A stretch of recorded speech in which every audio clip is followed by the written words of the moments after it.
Hello and welcome to another chapter of a tome pulled right off the shelves at the heart of the jackals.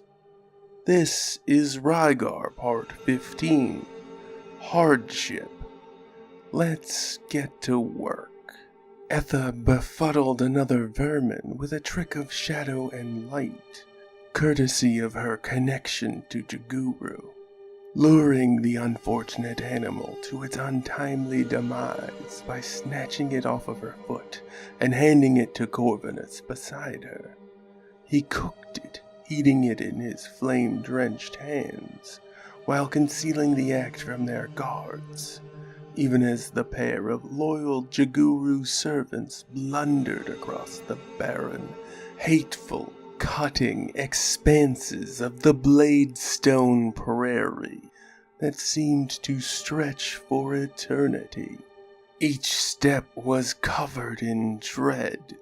Every bite of each scorched morsel was tempered by the agony of the dagger-like thorns and plants, all seemingly designed to torment anything walking by them. Every thought was on escape that could never be realized. Each rolling crest of hill was met only with the next view of impossible vistas stretching in all directions. Green, maddening, unattainable limits of this abhorrent, offending color.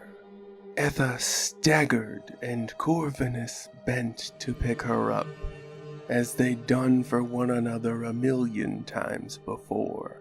She shed her tears even as she continued marching, mostly out of spite. Both their feet bloodied and covered in wounds from the grueling pace of this trail of agony.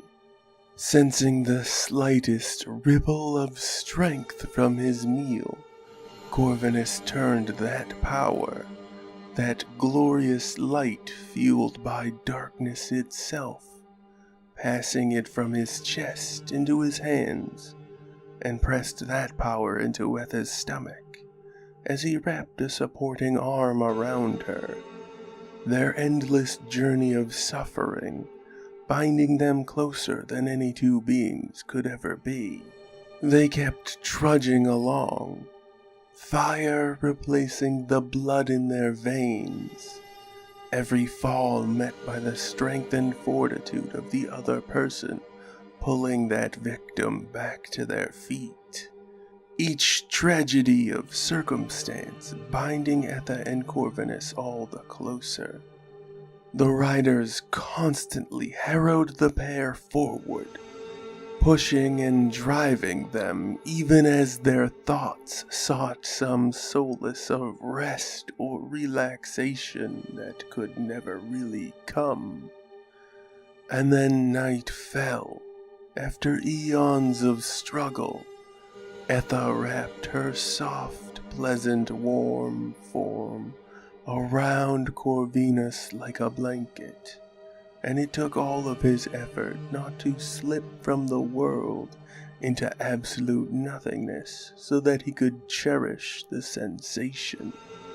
He managed to stay awake and stare at the brilliant night sky for a few more seconds. All too quickly, they were being prodded awake by the butt of several javelins thrust at their faces. Even before the first lights of dawn crested the sky, Korvinus could barely stand it, both of them leaning on one another, chased like sheep, using more power just to feed himself and Etha than he could call forth from the depths. He had to change. He had to figure something out. The guards were too watchful, too observant for anything large. Any obvious reach would be noticed and punished. Korvinus called forth a tendril of purest darkness, but not from his hands. This one scraped along the ground, stealing light and life from the plants around him. He couldn't do it all the time. Just a sip, here and there. The riders would notice if a path of brown decay followed them as they traveled, so Korvinus had to remain smart about it. By midday, he had enough of a skill for the sipping to pass some to Etha. She began to stride instead of crash upon the ground ahead of her. He could sense her doing this too, feasting from the teething life. She got better at it much faster than he did. She showed Korvinus how to drink from the roots and spare the leaves and thorns above ground. He could tell she hated it, no matter how good she was at the act, almost as much as she loathed ensnaring unwary critters to feast upon. Etha didn't like luring rodents, snakes, and bugs into her clutches to kill and eat, but it was needful, even if it tore her up inside. And finally, when resting for the night once more, Korvinus sat cross-legged, letting her wash once again into slumber, planning and plotting, figuring out a solution so that Etha didn't have to worry about where she got her sustenance. The riders took turns at night, watching the pair and nothing else. Korvinus chose to take a risk. The nearest morag had already separated from its rider, and they were both sleeping nearby. Korvinus felt extreme fright threaten to drown him as he reached out with the tendril, long and slender, seeking in a direction he could not see, roving, winding, stretching out. There. Right there.